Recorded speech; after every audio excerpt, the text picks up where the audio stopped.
Guys, panoorin po natin yung sitwasyon kung paano nakatanggap ng masasamang salita itong si Undersecretary Claire Castro habang nasa Canada siya. Panoorin po natin. At tinalakan sa Canada si Palace Press Officer Claire Castro sa kasagsagan ng state visit ni Pangulong Ferdinand Marcos Jr. sa naturang bansa. Hearted Molina sa balita. Hi, Ma'am Claire! Ma'am Claire, kumusta? Pwede mong sabihan yung president natin?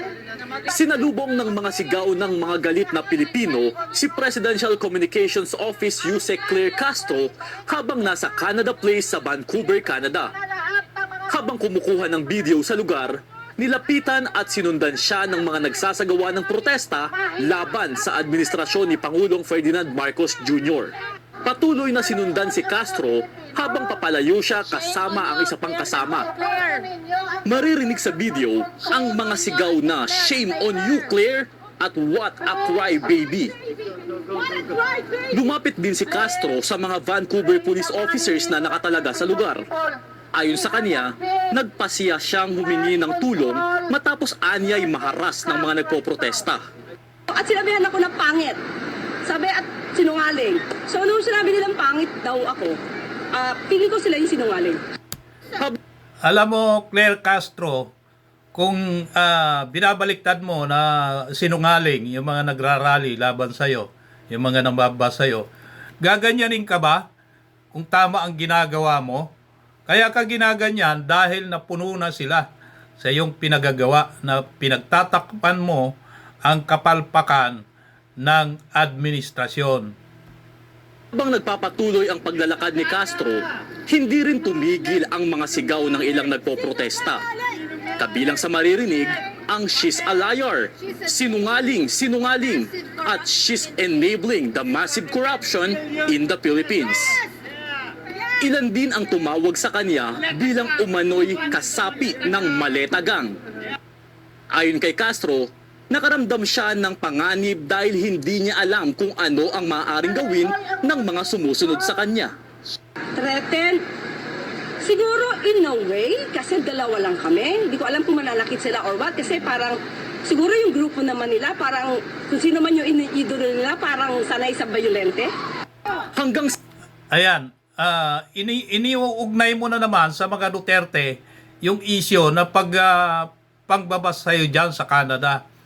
Kaya napipikon sa'yo mga Pilipino Kasi wala kang ginawa kung hindi lahat ng kapalpakan ng administrasyon ay binabato mo sa mga Duterte. sa pagsakay ni Castro sa kanyang sasakyan ay patuloy pa rin ang pagsunod at pagsigaw ng ilang mga nagpoprotesta. Makalipas ang ilang sandali, nakaalis din siya sa lugar. Sinabi rin ni Castro na nagpasya sila na lumapit sa mga pulis matapos mapansin na patuloy silang sinusundan. Nagpahayag din siya ng pagkadismaya sa paraan ng pagharap ng ilang Pilipino sa kanya.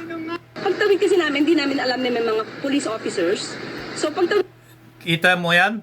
Kasinungalingan mo? Bakit bulag ka ba? Hindi mo nakikita yung mga nasa harap mo? Yung nilalakaran mo? namin, so kinausap na namin sila kasi sumusunod sila Di ba? So, pero, kung ganyan talaga magiging ugali. Sa tingin mo, susundan ka ba kung wala kang ginagawang masama sa mga Pilipino? Kaya yan ang mahirap sa iyo Lahat ng mga kapalpakan ng administrasyon ay pinagtatakpan mo.